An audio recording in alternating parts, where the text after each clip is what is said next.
Hello, listeners. This is Eric Zavinski. I'm Todd Crawford. On this episode of Too Cool for the Comic Shop, we will be talking about Death Note, the anime series from 2006.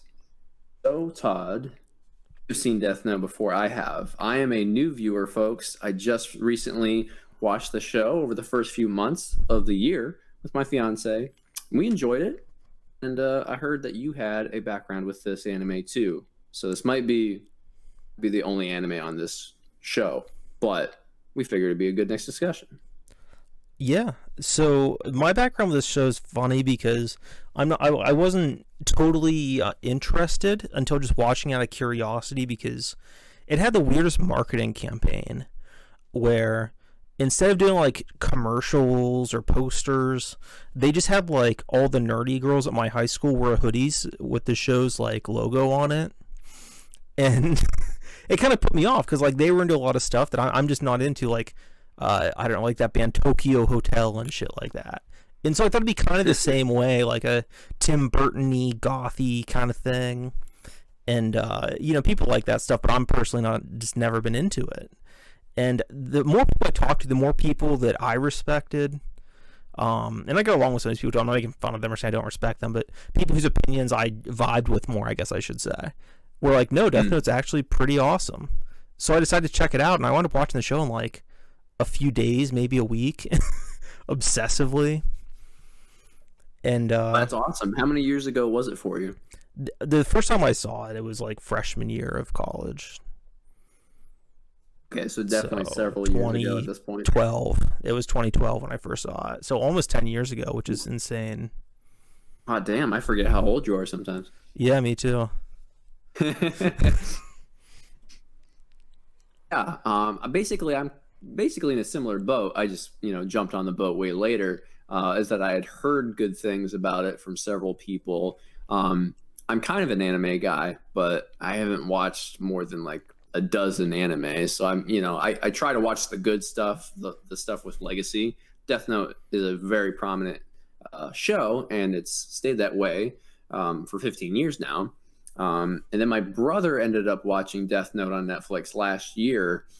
Funny thing is, it was the first full TV show that he watched during the pandemic, which he likes to point out because he thinks it's hilarious, like to watch such a edgy, depressing show when we thought the world was ending.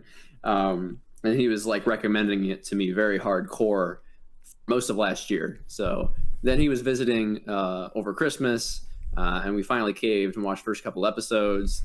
And then Colton and I just continued watching it. And I was always impressed. I wasn't obsessive watching it though, because it just kind of I vibed with the show a lot, but I didn't want it to end. So it was just kind of nice. We watched a few episodes like every week for like a couple months. Like that's not a dig on the show because it is very intriguing and always making you wonder what's going to happen next. But that was the differences in my viewing experience. Yeah, I think some shows you just gotta let simmer. And for me, the big thing with TV shows is like formula. And for me personally, shows like this that are like maybe 22-minute episodes with like a cliffhanger at the end of every one, fast paced, tons of twists. For me, they're like M&Ms. I just inhale them. But like 40-minute episode shows, it could take me months or like a year to get through them. I'm usually very slow with shows, but this particular one, it was actually one of the very first shows I watched like in completion, because I really just recently got into TV more.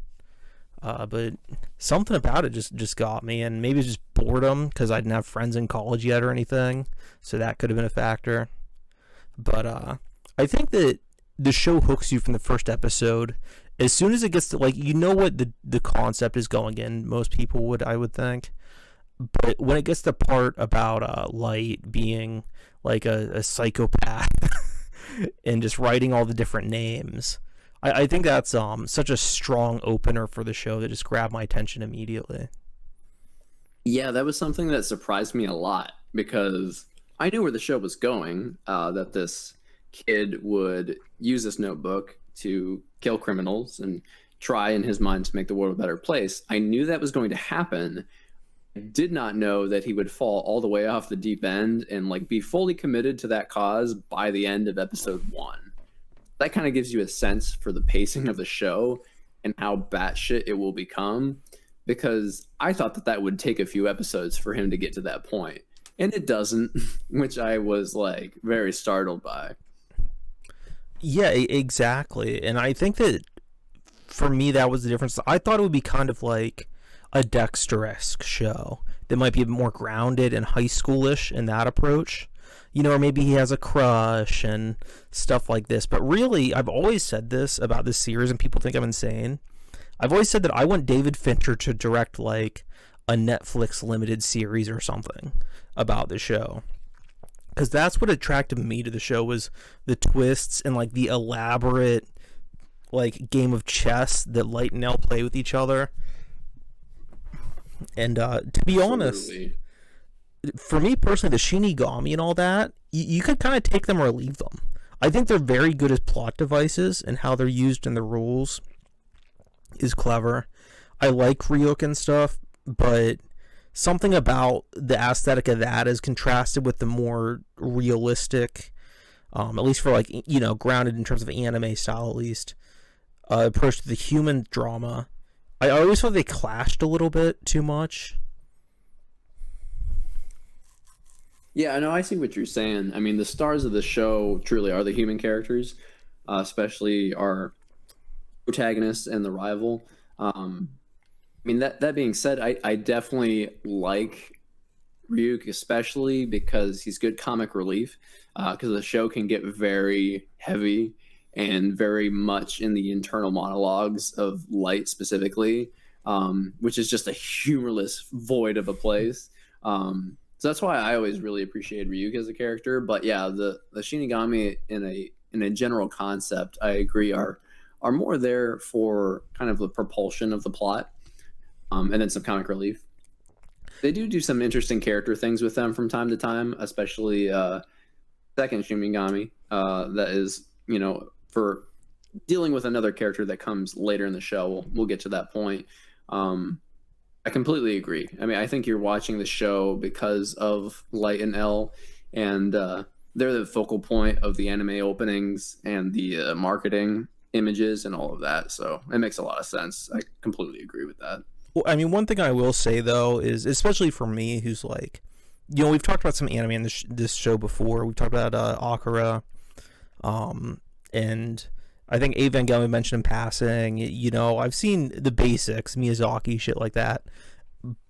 But I'm not entrenched in Eastern culture or anything. And their views of gods, their views of religion, spirituality is very different than Western, especially how it's portrayed in media. I know there's a big thing, the Silent Hill movie adaptation was westernizing the mythology from a more kind of Christian theological standpoint. So it might be different for me watching it than it would for someone who's more familiar with those archetypes. And, you know, obviously I love the Greek gods and stuff like that. I'm not saying like, oh, well, the Iliad's not about Jesus, so therefore, you know, it's not like I don't like Zack Snyder kind of movies. But I do think that could be a factor for me that may not be as much so for other people with this series particular. Right? I mean, when this show just kind of throws crazy concepts at the wall, I think I've seen more anime, so I just kind of take it in stride. I'm like, oh, that's hilarious.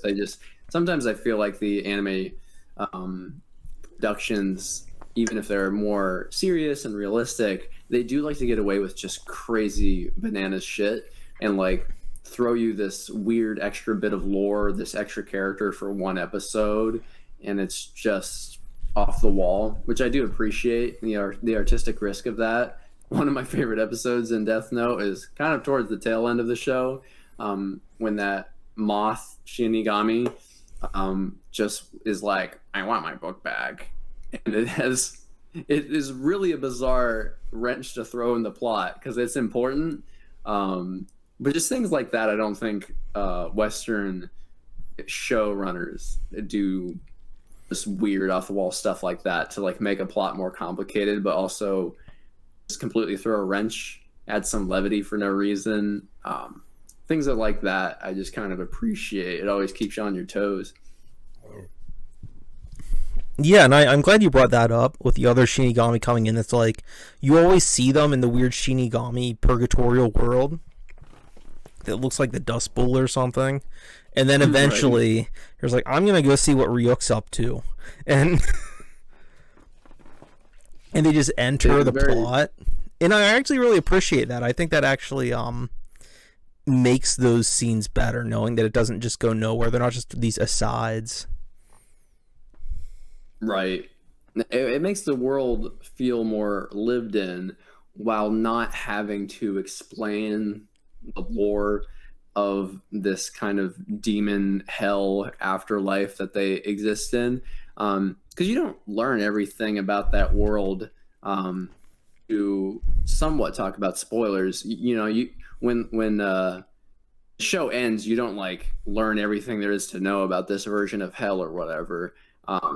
The show doesn't really need to give you all the answers, and I also appreciate that because I feel like Western shows are more typically inclined to be like, all right, time to resolve absolutely everything and give you a non-ambiguous answer for every question. But this show respects the viewer a lot more than that.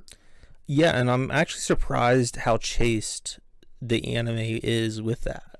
Because it feels like a show almost built for a weird spiritual sequel or spin-off where there's so much to explore and so much to do with different kinds of characters. And the anime doesn't do that, to my knowledge at least. But the movies, on the other hand, which we'll get to, totally go that direction and just fail all over the place. But the show itself's very self-contained despite feeling like it has this huge sandbox where they could go off and do these other things. Yeah, no, the world is big, and it has a lot of world rules that we know of, and a lot of rules that we probably don't know of. So they could absolutely do that, but yeah, no, they have some restraint, which is nice. Just in general, the show is really good at balancing tone, especially the first half of the season, because you are always on Light's journey to basically kill more people, but the way that they use the dynamic of the two main characters is so often played for humor. There are so many just hilarious moments, like Light and Elle playing tennis, or Light thinking he's calling his girlfriend, but Elle had stolen the phone out of her pocket and is like standing 5 feet away from him. Just like moments like that, and me bursting out laughing. Because it balances tension and drama with comedy incredibly well. Yeah, and one thing that I love about the show is just there's just so many just twists and turns. Like you said, some of them are funny and I mean, I'm just gonna get into spoiler stuff if you're cool to do that, because I feel like at this point, like, people can watch a show or not. Like, clearly, we both like the show, so yeah, if you haven't seen it, it's recommended. You can pause the video and come back to it. But like, Elle taking the cell phone and having it and stuff like that's ridiculous. And that the whole show is it really is so over the top and overthought, but that is what makes it so fun. Like stuff like when they have the news broadcast very early on once again, and it's like, I am Elle, I'm showing my face, and I'm coming for you, Kira, here is my name. And then he gets killed, and you find out like different people were used from different cities, and it was actually a prison inmate. And yeah, exactly. I think that's like the second episode. Exactly. Into some crazy shit, knowing there's 35 more episodes after that. Yeah, like when you see Lights playing everything, you're like, this is so like overthought and like insane meticulous, and like where he has like his drawer with the hidden oh my god, yeah, and they'll catch the house on fire or whatever. Will catch on fire. Yeah, exactly. And then you find out like his nemesis is even more ridiculous. And there's only one more to describe it. Let's be real, and it's gonna offend people, but it's basically just a battle of two autists. And just raging autism, just like clawing at each other's throats like two cats in an alley. And it's amazing. It basically is. There's so much So much fan fiction that I feel like has been written about Death Note because the two characters have such an interesting chemistry, especially later on in the show, where Ella's like, "It'd still be a shame if you were ended up to be Kira because you're my only friend," and it starts to get to a point where it's like, "Oh man, the tragedy of the show is still humorous, but also you know certain things are coming." I don't know. The dynamic of characters in this show is so well done. Um, we'll get into more of that when we talk closer to the ending bits. Um, I mean, that's why you're watching the show. Um, just crazy shit. Like, remember the episode where Light hides a miniature television in a potato chip bag, and then there's like a minute straight of very sexy, glamorous shots of him eating potato chips while he murders people. Oh yeah, of course. That's where the line comes that people always meme about. Like, I'm going to take a potato chip and eat it. I believe came from Yeah, that. it's Yeah, no, incredible. I feel like I'm in on something now. and yeah, like that's the thing that you brought up though. That's so important. In the show is like not only is it ridiculous with the plot and everything, but the characters are memorable, and they are fun, and their interactions and dynamic. They're all kind of these insane archetypes, but they're all you care about all of them, and you genuinely are invested in these people and their lives, even though it's so over the top and bizarre. So it's just this pure, perfect blend of like melodrama, but yet actually being a good show. It's not so bad it's good or anything. There's genuine tension the whole time you're watching it, in my opinion, and it's a very well orchestrated program. I completely agree, and I think a lot of that tension boils down to the genuine philosophical depth of this show, because at its very core, the show asks a very fundamental question: if you could kill people, if you could kill, bad people, in the case of the main character, would you do it? Would you stop crimes from happening? And it's like, honestly, a very interesting ethical dilemma. If Light hadn't completely fallen off the deep end and killed like 500 people in episode one, it really does kind of provide a question to be asked that, killing is wrong, but it's still an interesting question. And the show poses that in a very interesting way with a very elaborate landscape of lore and rules. I think it makes you think about morality and society in a way that very, very few properties do, I think. Yeah, and I think it has the same kind of appeal as like NCIS or like true crime shows do, where even though you would never personally do those things, like if I had like a Death Note, for instance, I wouldn't write anybody's name in or anything. That's fucked up, of course. But from Light's perspective, when you're watching the show, or L's or whatever, you're like, oh, you got to do this. If I was in that situation, I would do that. And you're trying to figure out their next steps, and you're trying to think of what you would do differently to get out of the situation unscathed or get the upper hand. So it has this like strategic puzzle like aspect of the show that's just so addicting. No, it absolutely does. I wouldn't kill anybody in a Death Note either, but the funny thing is, another thing that my brother said to get me to watch the show is he was like, Rick, you are the main character. And I'm like, okay, I know what this show's about, so that's kind of concerning. But I did understand because I kind of look like Light Yagami. I could probably pull off a cosplay pretty well because I'm a tall, sexy, skinny, red-haired guy. And I have a very righteous sense of morality. So I'm probably just one bad day away from becoming Light Yagami, but that's fine. Oh, also my dad's a cop, so yeah, that kind of makes sense, doesn't it? I think the father character and his role in the show and his relationship with Light is one of the most like understated and fascinating parts of the whole series, actually. I really like their relationship and the ultimate tragedy that happens. I think that's something that not enough people give enough credit to. Oh, absolutely. And I think it really reaches its crescendo in kind of the mid-season finale where he's play acting, but doing it so convincingly that even I didn't even know what was happening anymore because I thought it was a ruse when he was going to kill Misa and his son. He was playing it really well, and he was like, "I'm gonna kill you before I kill myself, so that I don't have to see you get executed officially."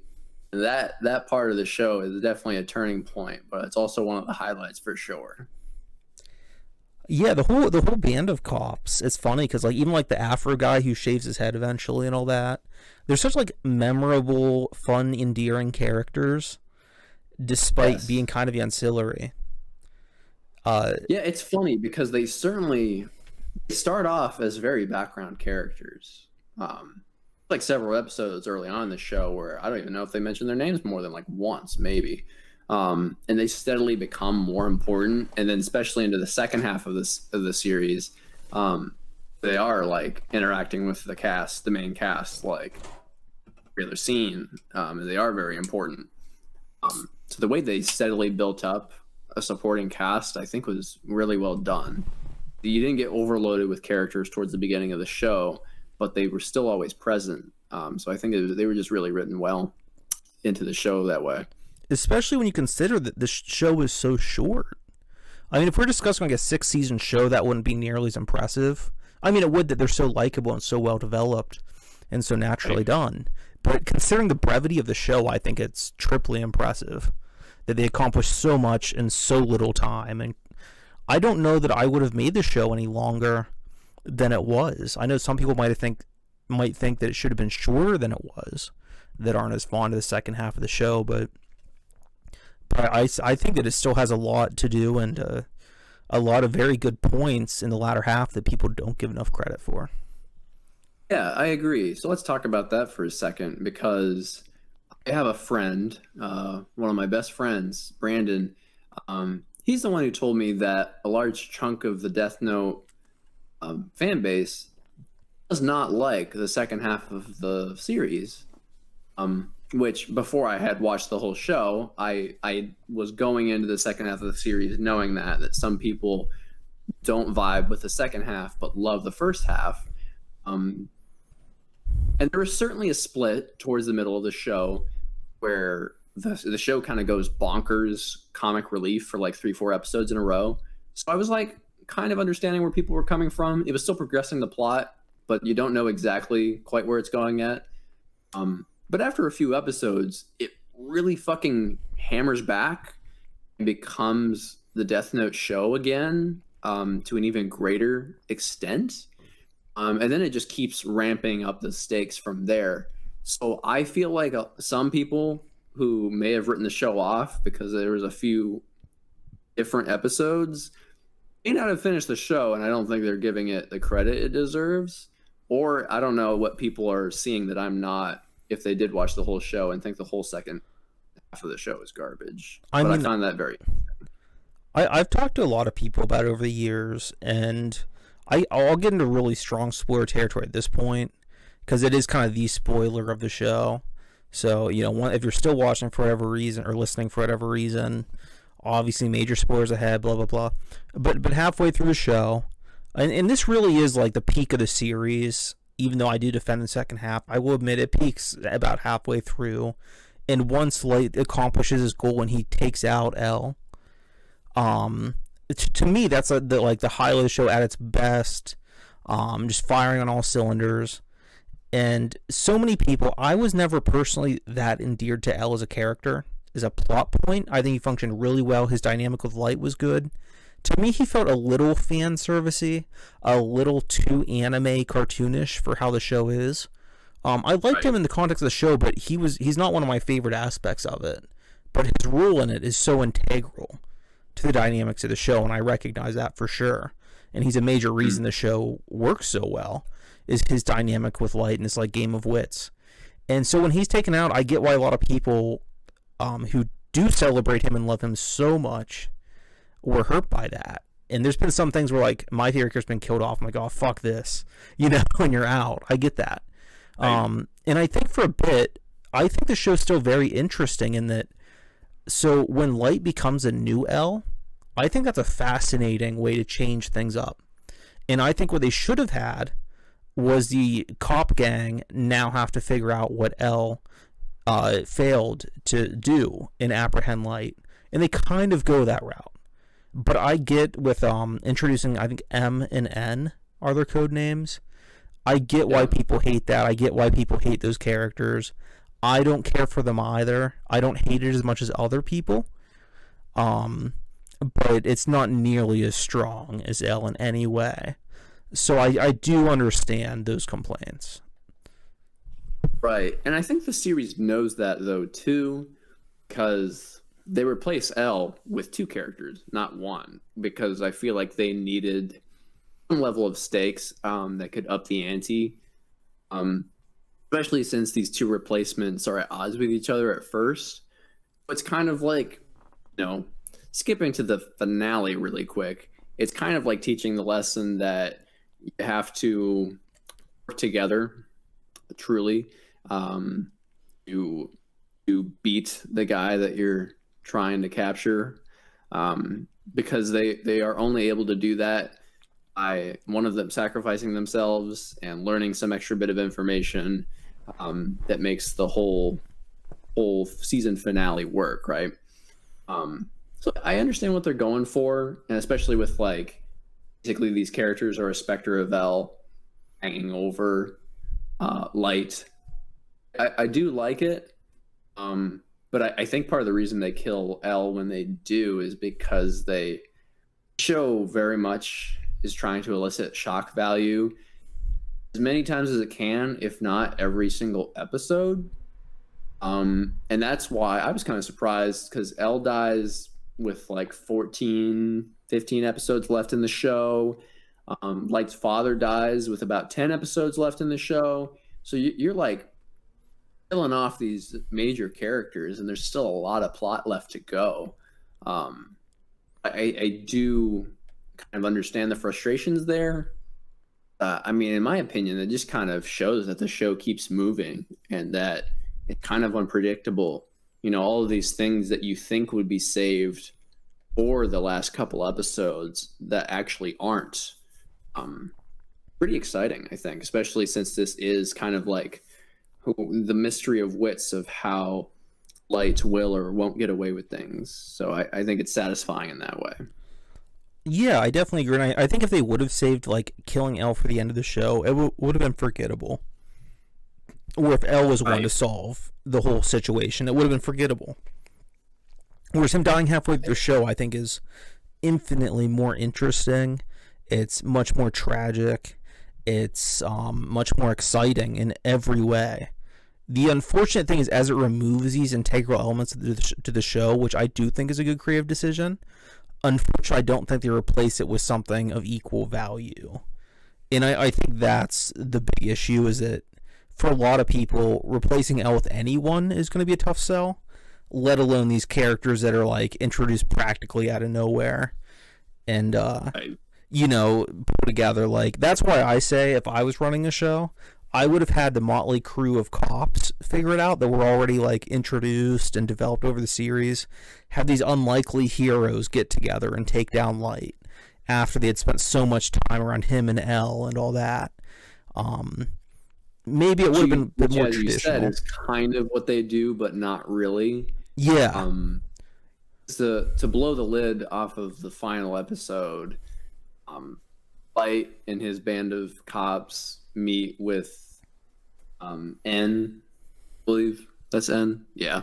And his band of cops, basically. And they go back and forth and explain tons of elaborate shit of why I thought you would do this, and I thought you would do this, and this, and this, and this elaborate game of chess. The cops are around for it, but they're really just reacting to this other super smart genius's victory, essentially. Yeah. Sorry. Go ahead. I was going to say, I do like the indifference the show ends on, where basically Light's just another person that had the Death Note, and Ryuk moves on. I really like that, and that just adds so much more to the mythology to me. and the idea of this larger world present, that you see this huge, epic story, and then at the end it's like basically, oh, that was interesting, moving on. Right? But you also see how his actions affected the world at large as well. Um, which I guess maybe there are movies or something. I feel like there's some shit like that about the followers of Akira or some shit. I don't know. Nothing canon, nothing. There are adaptations, and I don't know Oh, what okay. Japan has done, like live action movie wise. That might be something that's explored.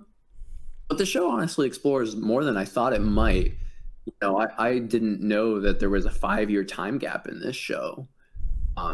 So when you see that, like towards the middle, you basically come to understand that more or less Light kind of achieved his aim. I mean, he basically rid the world of crime and war to such an extent that he's got knockoff George Bush, the United States government, Oh, I forgot on about that. yeah, it's kind of That's funny. so funny. It's a 2006 show, so yeah, makes sense. But yeah, no, like he did change the world, and you have to think for the world of the show after it ends, like effects on Earth aren't going away. I mean, even though Light dies, and it's really with no fanfare, still achieved shit. Basically, the world's definitely forever changed, at least for a very, very, very long time, because of what they did. And not only that, they do explore like the followers of Kira. Like he has a couple disciples. He has this news lady spreading the good word, and then he has this other lawyer who's killing people off in the last few episodes. And like they're really hitting it hard. It's funny that you mentioned like the Eastern mythology, and I don't know how much Shinigamis are actually in any Eastern religion or anything like that. I feel like the show is very much making a kind of antichrist metaphor. I mean, it's very much imagery is in the openings of the anime. Um, if you look at Light, named Light, he's basically Jesus for those who follow and believe in him. He's performing miracles that nobody else can do. And he's got these disciples that believe in him and try to do everything for him. They're very much going that route to kind of, I think, satirize Western religion. It's ballsy, and I like it. Yeah, no, those are all good points. One thing I have to bring up, because we were already discussing, the end of the show and the ultimate aftermath of the series plot. My favorite episode of the series has always been kind of a strange one, I think. I don't see discussed nearly enough. Is one where early on he kills an FBI agent that's following him, and then his girlfriend, who is staying there, meets up with Light. And it's essentially a bottle episode where it's just their two interactions until he eventually figures her out and, she gets killed off. And that's more or less it. And I've always loved that episode. In fact, it's just a great bottle episode. Just sums up everything that's so awesome about the show and the characters and the way it's done and the rules. And I just wanted to point out some appreciation for that specific episode. No, it is a super great episode. Because that was another moment early on in the show. It was like 8 episodes in, something like that. Where, he kills the FBI agent, right? Who's basically getting suspicious of him. Then that agent's girlfriend has some information, and she used to work for L. So it's like, it feels like they're building her up as some sort of antagonist. And it's a tantalizing episode for sure. When you realize that, oh my gosh, she just gets wiped out in one episode, that was like another reinforcing point of like, holy crap, the show is just going to keep like plowing through really good shit, like really, just really well written. And like every time you think it's the end for Light or that he has a threat against him, it's like, no, we're moving on to the next thing. And it is very good. Yeah, and this is I have two strange comparisons. one that's very accurate and one that's totally off the wall. I'll start with the off the wall one. So for me, like shows like this, where we talk about the first episode, the second episode, this 8th episode, in 20 minutes each, there's so much information, so much interesting, memorable things happening, right? So many great characters, not only introduced, but also written out, that I'm talking about 10 years later. And so for me, like, that's one reason I'm so picky about TV shows. Like Stranger Things, for instance, I watched the first season, and I've always said that's my least favorite show I've ever seen a season of. And I can't name one memorable or unique thing about it. Like, I remember things, but I don't think one character is unique. I don't think one scene is unique or memorable or does something better that I've seen before. Whereas in 20 minutes, we could discuss a few things in this series. And I just think that it's such a, despite being so iconic, it's so fresh and vivid, and just so much more memorable things I've seen. I've seen some shows 3 or 4 times that I love, but I remember scenes from this show or characters in this show that I've seen twice. Just so much more than so many other series, and that's not knocking other shows for the most part, but I really just have to give so much credit to the show for that, because I think it does such a good job for such a short show and for such an overcrowded, overpopulated medium as anime, to stand out so much despite being so well known is really an accomplishment. Yeah, and I think that's why the legends and the in the anime world do stand up so strongly, because best anime are usually a mix of, they've got a lot of crowd pleasing elements and really well written stories, but they also have very unique concepts and very creative takes on those concepts. Like Cowboy Bebop, for instance, is just kind of this weird fusion of sci-fi and jazz and just all these weird sci-fi things combined that had never been done before. It's almost like a Star Wars kind of phenomenon. I think Death Note is just so unique, partly noir, partly anime indulgence, part comedy, part melodrama, like you said. And really it just combines so many things together to kind of make it what it is. And I think it's really only best done in animation. I think there's certain things that you can get away with just in terms of like what the show looks like, that just don't vibe well in live action. Like if this was kind of this David Fincher-esque adaptation, which I agree would probably be the best bet, and it's what the show would deserve. How do you translate a character like Misa Amane, the supermodel, into that, but also still match the dark tone of most of the rest of the show? It's just kind of something that only anime can do well, in my opinion. Exactly that, as well as manga or something, which this was adapted from, which I read the first few volumes of, and as I recall, it's very, very faithful. I hear the endings differ in some ways, but from what I read, they were very similar, even down to art style.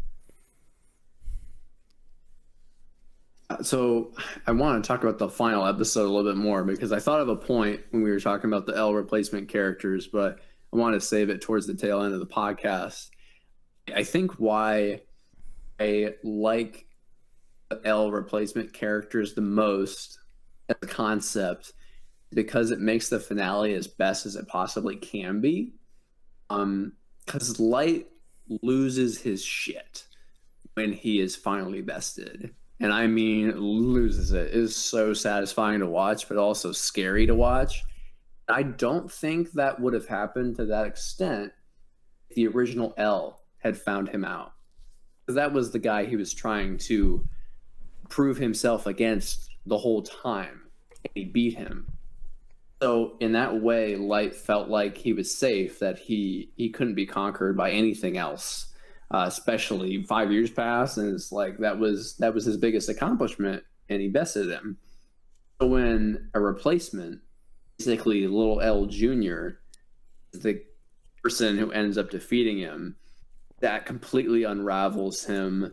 And I don't think that would happen without the replacement character thing being set up. So I think the payoff is absolutely worth it, because those final like 10 minutes or so of that finale are just brutal. That's true. I see what you mean there. And I definitely agree in terms of L and his character thing. Once again, I think it's a very non-Western mode of storytelling. It really does. Like, I hate to go back. It takes me back to like mythology or something, where you have different generations, and the father. I don't know. I'm just making shit up, but like, like Odysseus dies, but then Telemachus does that, and you know what I mean. I think it goes back to that kind of storytelling rather than what we're used to here in America. So I think for some people that can be off-putting. I think, right, and it's like in most of our stories that are popular, there's very clear protagonists, very clear antagonists. Like, you can't get rid of these crucial characters until like basically the story is over. The show doesn't really care about stuff like that.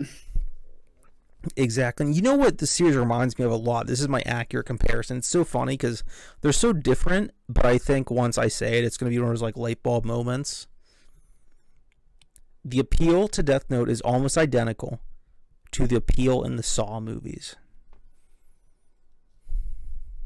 I could see that, especially the first couple Saw movies where they are still in the more thinky territory, because some of the stuff in the Saw franchise is very much kind of like an intellectual drama with this horror tone around it.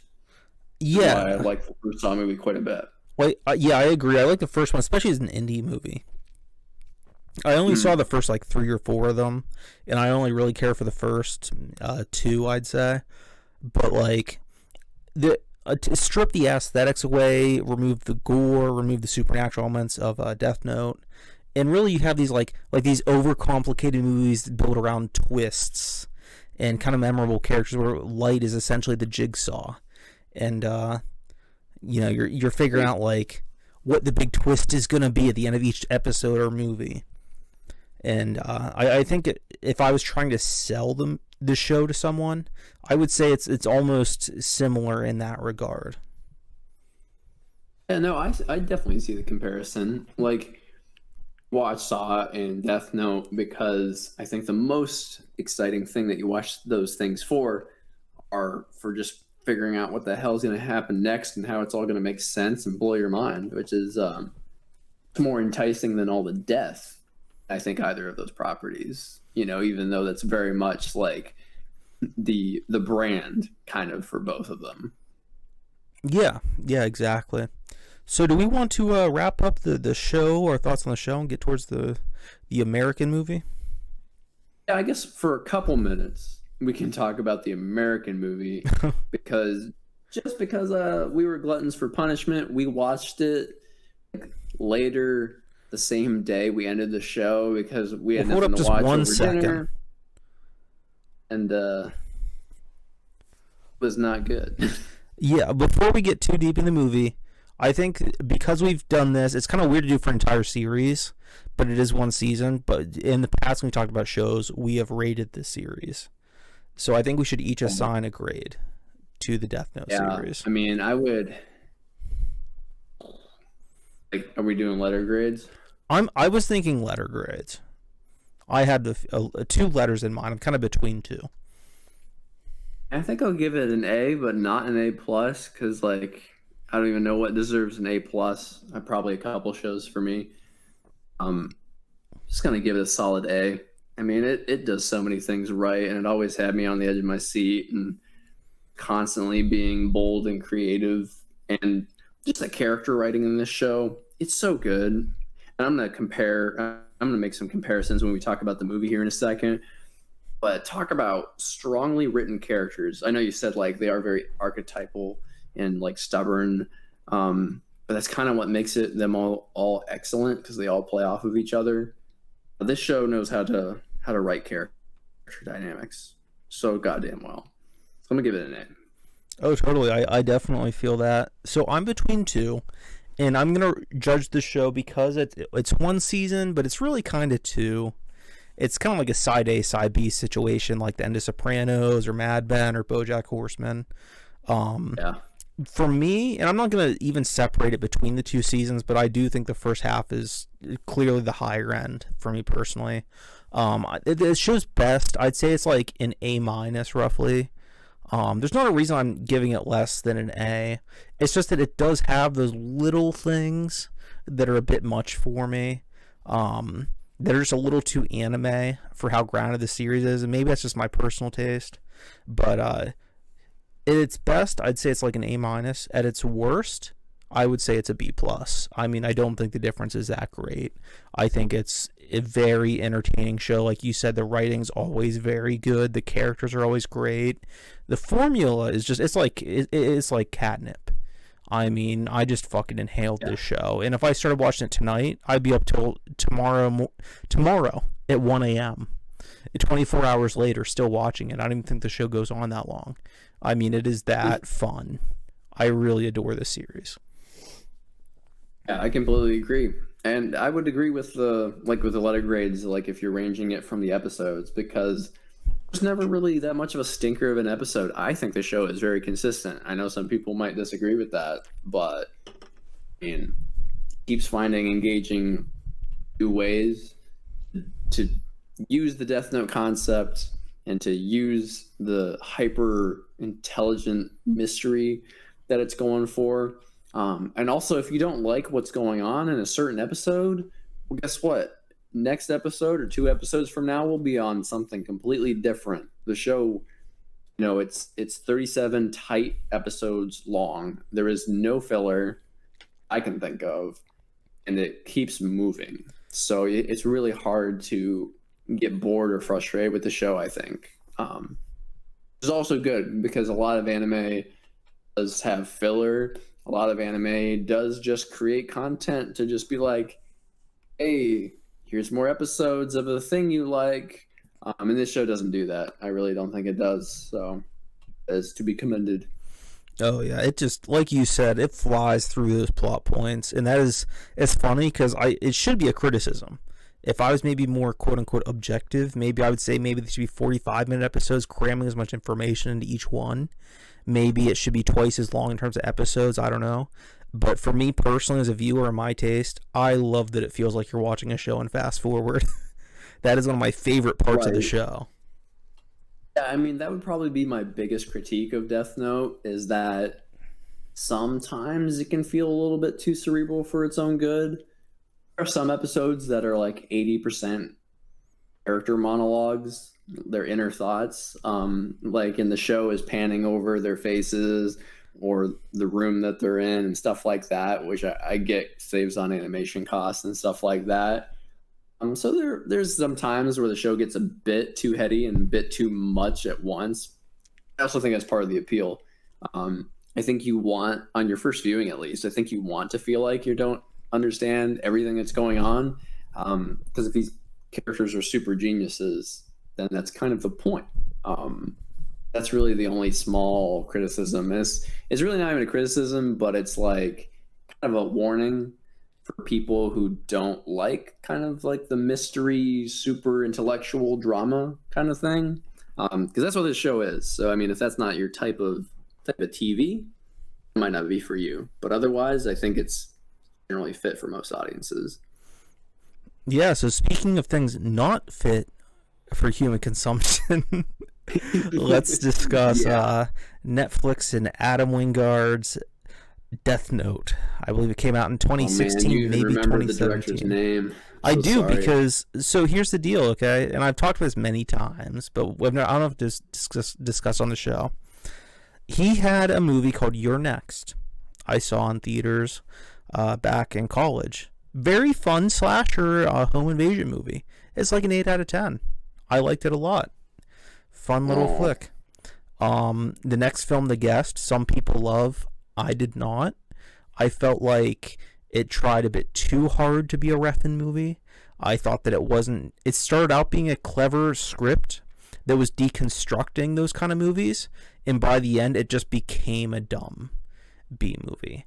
But it was like a 6 out of 10, it's not a bad movie. It was one that I didn't vibe with, and I get why people love it. Then he came out with Blair Witch. I am a huge fucking Blair Witch fan, which I think I have discussed on this show. Blair Witch for me is the worst experience in theaters in my life. It is one of the rare films I would give a 1 out of 10 to. It is a total hack job with, I'm not joking, no redeeming qualities, not a single good thing I can say about it. And I can talk about it a lot. And I have nothing positive to say on that film. So I have a history with this dude. Like, you kind of liked the video game, right? So it's not like they can't make another Blair Witch thing. Yeah, and the video game even incorporated some elements from Blair Witch into it, which I don't like in the game either. But, you know, I like the game, but it's very flawed. The game to me is like a 7 out of 10, you know, like a B kind of situation. But I like it. Right, but it's not like the Blair Witch as a franchise, you know, coming off of the 99 film was like untouchable, because that game isn't terrible, but it sounds like this movie is a no-go. Exactly. I'm even a defender of Blair Witch 2 Book of Shadows. Now, for artistic integrity, Blair Witch Project never should have been followed up and should have been a standalone. But they made the fucking sequel, and it is one of my favorite 90s time capsules, guilty pleasures of all time. It is so charming in how fucking early 2000s it is. It has the goth stereotype, a Wiccan stereotype, like a fucking hex girl-esque, you know, witches aren't just burning children kind of person. It is such a fun, silly movie that I adore. And I like the video game. I've read the comics. I've read books, because they came out like books for a bit. And it's all building this larger mythology that I love. Now, I'm not saying that like the books were good or anything. I'm not defending all these things. But there's a charm to it, you know? And right. So as someone who's open to that kind of thing, as someone who loves that property, yeah, Blair Witch is easily one of my least favorite movies of all time. And Death Note was the next project from this creative team. I think Simon Kinsman, bless me, I'm sorry, was a writer on these. I could be wrong on that, though. I could be fucking the name up and confusing it. But it's a writing pair with Adam Wingard, the director, and the writer, who worked together on these projects. That's too bad, because you're saying that Blair Witch is one of your least favorite movies. This is one of my least favorite movies. I think I gave maybe a 1.5 out of 10, or yeah, something like that, because I was feeling generous. Yeah, so I do want to start with the positives. So, all right, with that out of the way, let's move on. I was going to say, please enlighten me. No, there is a few. I will say a few. Go ahead. I won't talk over you too much, but I want to say, obviously, Willem Dafoe as Ryuk. I mean, let's be real, that's fucking awesome. And it's good. Not the CGI, but his voice acting as Ryuk. I can't think of better American casting. That's pretty great. We'll agree that the casting is good. Writing of the character is awful. Oh, yeah, totally. I am only referring to... what they do with that character is completely, like, 180 degrees polar opposite of what that character is like in the anime. Yes. I am only defending the casting choice, to be completely clear. That's fair. Once again, though, you could add Willem Dafoe to any movie, and it would be better. If Willy Wonka and the Chocolate Factory tied for my favorite movie of all time, if Willem Dafoe was one of the kids in that movie, I'd like it more. So yeah, I mean, basically, this movie had a budget. That's really what we're praising it for at this time. Yeah. Another positive thing, and this is where a lot of my issues with me come from. I like the idea of doing Death Note with a Bonnie and Clyde situation, where it's two people teaming up that changes the dynamic a lot. I like that idea. I don't like how it's used at all. I like the girl who plays, I don't know who she is, the actress in the movie. I thought she was good. I didn't think the writing was good. But that could have been an interesting movie and a different take on the property. But it's too different, but yet too similar to what we know. So it really just goes nowhere and pleases no one. So I think now we can Exactly. just get into goring this piece of shit. Well, the whole thing with this movie is they're trying to profit off of the fan base of Death Note, right? They're trying to profit off of name brand recognition.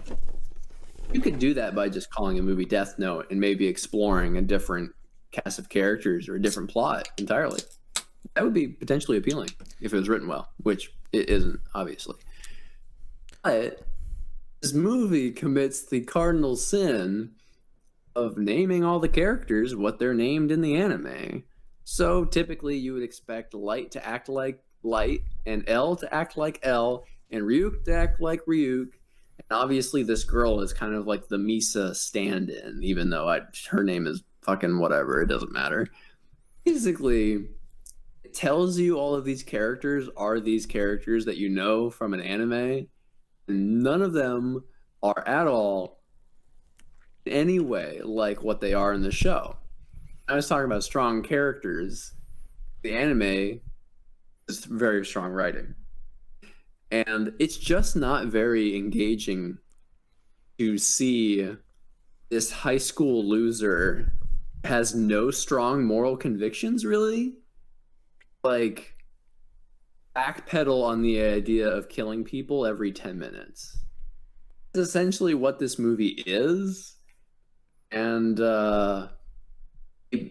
they paint him like a hero. They kind of like unironically glorify him and the girl. Like, the tone of the movie is like weird and wrong. Like, you never watch the anime of Death Note and think to yourself, man, Light Yagami, he's doing the right thing.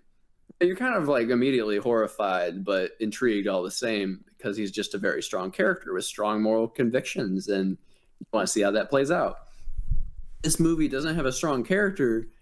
It also just has the fucking wrong tone and mood, and it's like it's doing Final Destination kills, and just everything is superficial.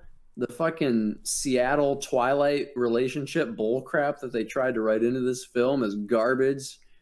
There's a fucking line in this movie, Todd, where the girl says, I'm just a fucking cheerleader. Nobody would love me, and that's why I fucking want to kill people. And it's something to that extent. Is probably the worst line of dialogue I've ever heard in a film in my life. Well, the thing is, too, is like the actor that plays Light. Now, I'm going to say this, too, is you've discussed how they commit the cardinal sin of naming the character the same name as the anime. So you want them to act like the anime, and I agree. That is what fans want. But I want to make this point clear as well, and I think you would agree. It's not just that they're not what we expect of characters with these names in a Death Note property. Even if it was an original IP, even if the series did not exist, they are poorly written, stupid, illogical characters. They don't function independently of the show, and they can't stand on their own. Or they can't stand on their own, and they won't please fans of the show. And that's... Exactly. So that's the way I describe it, is that if this movie was exactly what it was, and as bad as it was, but wasn't called Death Note, then it would just be a bad movie I'll never think about again. But what these adaptation movies do that are really bad is you'll remember their existence forever because their identity is tied to a property you love. So basically, it's just like the movie being bad is pushing you down, then like being tied to something you love is just like shoving your face in the dirt. Basically, you're already down, you're already beaten up, but it's just like that extra pain and humiliation that you have to suffer through. No, you're totally right. It's salt in the wound. Yep, for sure. And it just makes the whole movie going experience like more painful. I have to say it was entertaining because Colton and I ripped apart the movie while we were watching it for like whatever, almost 2 hours it is. And it's just, I mean, the idea of like combining, the intellect of a 37 episode anime into a less than 2 hour movie is just kind of a bonkers idea to begin with, honestly. Yeah, like, and here's the thing too, is that on paper, if you said, hey, we want to make an American Death Note movie, it's not going to be quite the same as the anime. We're gonna take creative liberties. I get that. This show, like you brought up earlier, it wouldn't work as a live action American movie. It's too much. I totally get that, and it needs to function as a cartoon or as a comic strip, and that's why it was those mediums. So I get changing things. I get how like you would need to restructure to make it work as a feature length movie and not a particularly long one at that. This isn't Lord of the Rings or anything. But I mean, once again, I try so hard to give the benefit of doubt on like things like this with like people that I don't care for creatively, because I really, really do not enjoy the films of Adam Wingard, as I've expressed. But what the fuck were they thinking? Who in their right mind was like, this was a good idea? Yeah, this is working. Let's have Light scream like a girl when he sees Ryuk. You know, like, you know, you said you were tearing it apart, and you knew the Reputation. I saw the movie like the day it came out or something, with a friend and an ex-girlfriend and all that, and we had a great time just laughing at it and how shitty it was. Despite how bad the movie was, we had fun watching it. I'll give it that. But like, yeah, you could tell from the commercial, like, it's fun to rip this was apart, a misfire. that's for sure. Yeah, like, I don't see how any producers, I don't see how the screenwriter, I simply do not understand how fucking anybody would have thought that this movie, the way that they approached it, was within a football field, within the same state, is a good idea. Yeah, dude, it's honestly, I heard it was bad, and I almost thought people were exaggerating a little bit. No, this is like, I don't know if you've ever watched The Last Airbender or the M. Night Shyamalan version of it. Bits and pieces Basically, of both. a scenario like that. I think this is even worse. Just saying something is, there's just so much nonsensical bull crap that happens in this show. Like, on a Ferris wheel in the climax, then they're like trying to kill each other, still love each other. They're trying to kill each other, and they both fall off the Ferris wheel. That's how they're going to die, I guess. And he like falls into a bed of flowers, and then like the page with Light's name written on it, it's burned because it just like flutters in the breeze the right way or some bullshit. Then when he's in the hospital bed at the end, like, the movie's trying to prove to you that Light was actually a genius this whole time and got this dude to do this thing and this dude to do this thing. And it is just, it's trying so hard to throw that Hail Mary pass at the end of a really bad movie. It just makes it even more fucking hilarious. It is bonkers to me. Oh yeah, and that lead actor is abysmal. Maybe in other things he's good. Bad actor. But like, I think most of the actors are bad in this movie. The guy who plays L, complete garbage. Like, I don't know what they were going for with L in this movie. Like, yeah, I'm not whiny brat who isn't that smart and just kind of like is upset that his old Asian man going to die, I guess. They just take that character nowhere. It's so confusing. I feel like I don't want to criticize the actor playing L too much, because it's a totally different take on the character, and I get that. L would never work in a live action movie, and we've seen them try in the Japanese movies, and it's ridiculous. So I do get them taking a different approach, especially with L. And I actually think like changing the race and making him a black kid is not only hysterical, but also a very good choice creatively, because it's funny because it's so obvious, especially with Netflix and all the memes about them like changing race of characters. And it reminds me, my best way to describe this L is like, you know how you have like the black anime community? They're like huge into Naruto and shit. I see memes about it all the time on Facebook from like friends in college and stuff. Like, it's like a black anime fan, and like they're the coolest people on earth. Like, I'm not criticizing them, but that's essentially what this version of L is like a black dude that watched Death Note and loved it, rather than a character in Death Note. You know what I mean? And I'm okay with that, but like you said, the character really goes nowhere, and it doesn't really make sense what the fuck they're doing with this character. So like, I don't want to fault the actor on that. I feel like they were just put in a shitty position. Like, I mean, obviously they gave him no good direction and no good script. I mean, that's for sure. I mean, and I'm generally the kind to think that, you know, actors can be garbage, but if there's not a good script and there's not good direction, there's only so much you can do. Those are the cardinal sins that need to be fixed first before anything else can be good. But man, like, what? So like, there's this ambiguous ending where he doesn't kill Light, I guess, because he's a good person. Should have faith in humanity. We don't know for sure though, because the credits just cut to black. No, it's so abrupt. It's clear that they were like, "Oh yeah, you're getting a fucking sequel," and oh god, you know, here we. I almost wish they did, for the sheer audacity of it and to see how fucking insane it gets. But like, yeah, dude, like, here's the thing, like, I'm not huge into the Marvel movies. I like some of them, and I don't think they're all bad or anything, but like, it's not my shit, you know. But I liked Infinity War a lot. I liked Endgame.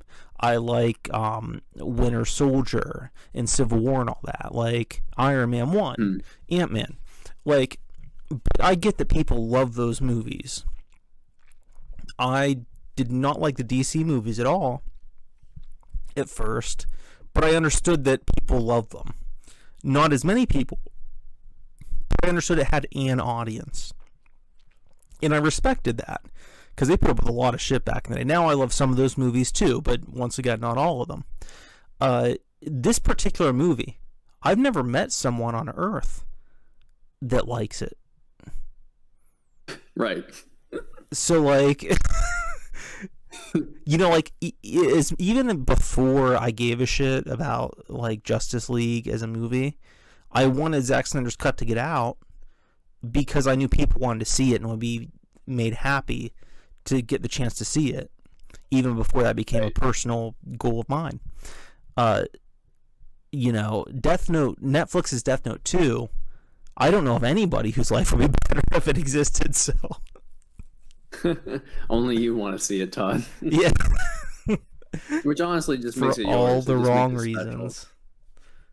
Why don't you just write a fan fiction with the movie versions of the characters, and that can be the sequel, and maybe you can send it to Netflix. Oh, good Lord. Can you imagine the people who, like, I hope to God, I hope, I'm going to pray tonight, that there are people who like this Death Note, and they go to the anime conventions, and they get bullied by anime nerds. Oh. They're the people who get bully. But I don't think any actual anime fan would like this movie. I think there are very few people who would like this movie, but I feel like it's closer to the Twilight 50 Shades crowd than the anime crowd. Yeah, possible. I feel like maybe like a 7-year-old, you know? It was like one of the first movies they saw. In Seattle, which is apparently... All the movies are set in Seattle, which is apparently a requirement for like a shitty adaptation these days. That is funny. I never put any thought to that. We should create some kind of chart or something. All 3 of those franchises that go to die in Seattle. That'd be a great T-shirt. Seattle, where franchise adaptations go to die or something. Yeah, like what did that city do to deserve this fate? I think a lot of directors are just really horny about like filming horizon shots with the Space Needle in it, and they like the rain, and they're like likely to get it, so they just like all the bad creators just flock there. It's probably some like tax incentive or something. It's probably like, cheaper to film there. Probably that too. Yeah. So so funny. I think we've covered our bases on this one, which is so funny that we go so in depth over the series and we just gloss over this, but it's really a shallow film. There's not much. I mean, honestly, we to sink talked your about teeth this into. film for like 15 minutes. That's more than I thought we'd give it. So Yeah, I mean, I don't want to be a dick and go for the low-hanging fruit and be like, this movie sucks, there's nothing good about it. But it really, I appreciate that it challenges me so much and makes me question the extent of my own generosity. you know, there is one thing I liked in the movie. I'll tell you what it is real quick. There is a scene where I think Light is being chased by L or cops or whatever. It doesn't matter. Yeah, I remember this scene. There's a scene where Light is running through a building. He's like running all over the place. It's bizarre.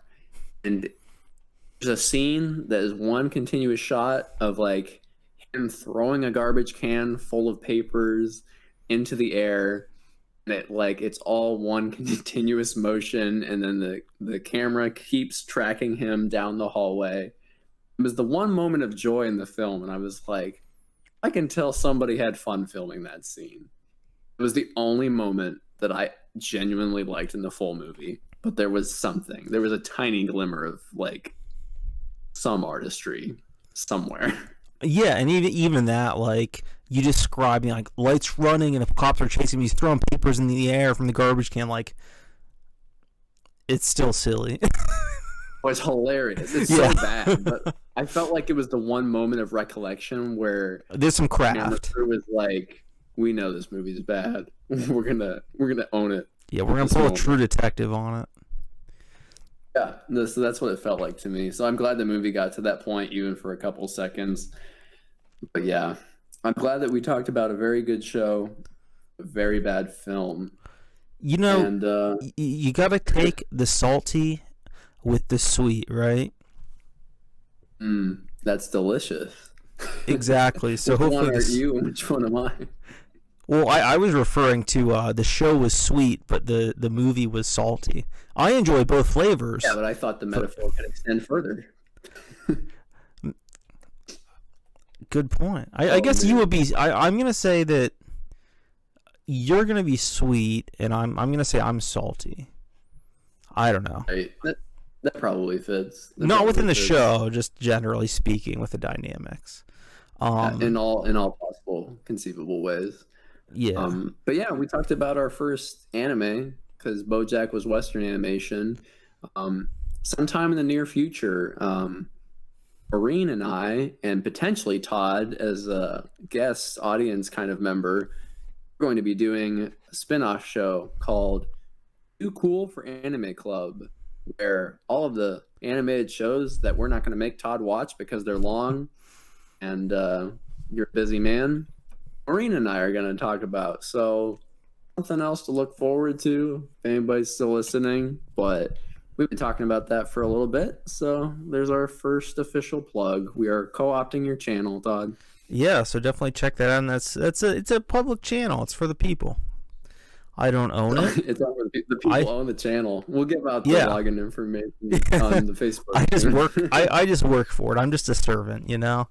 But before we wrap this episode up, before we write this episode's name in the Death Note, we got to assign a letter grade, since you gave a number grade, to Death Note the movie. Absolutely F. I won't go for the F- because I don't know, feeling generous tonight, feeling goofy. It's so funny because the reason I can't give this film an F- is because of this director's other movie that I know so much worse. I am almost tempted to give it an F+, but I can't. Sexy. So I have to go F. F for fuck this movie. Because you know Blair Witch is an F-. That's why that's the scale that we're on. Yeah. I mean, no joke. I'm not trying to be a harsh critic. I don't want to do that shit. But, like, when hard-pressed to say positive things about this movie, I got Willem Dafoe as Ryuk. Cool. Ryuk sucks, but Willem Dafoe doing the voice is cool. And the idea of a Bonnie and Clyde Death Note kind of movie is interesting on paper. But how not. about if they ever do that in real fucking practice, don't make them high schoolers. For the love of God, stop Yeah. making Western film just can't handle it. Can't do it. They can't like make main characters high schoolers and have it be good. It's very rare. Um no, it's like and like Light being a high schooler in the anime, it's like that's like a freaking afterthought. You don't even think about it beyond the first episode. But man, they're really horny about these high school teenagers, and it's just gross. Here's Anyway. here's the one excuse I could accept for this movie. Production hell.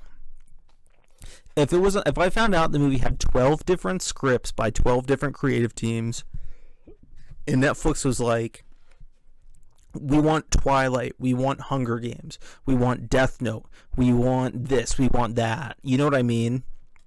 Right. And it was a Why total. do I feel deep in my heart that isn't the case, though? Why do I feel like I know that directors, because writers, these producers like believed in this like edgy teen bastardization of Death Note? I feel like this was a vision. I really do, because like it seems like they're going for what they're going for. It doesn't really feel messy, even though it's poorly written and poorly paced. So I wish we could give that the excuse, but I don't believe it in my soul. yeah, no, I feel like it was a vision, but it was like a vision of someone hit on the head too many times or something. You know? Yeah, exactly. Way too much to drink, and they finished the full script before they sobered up. Yeah. Well, with that said, I'm Todd Crawford. I'm Eric Zavinski. And we are too cool for the comic shop.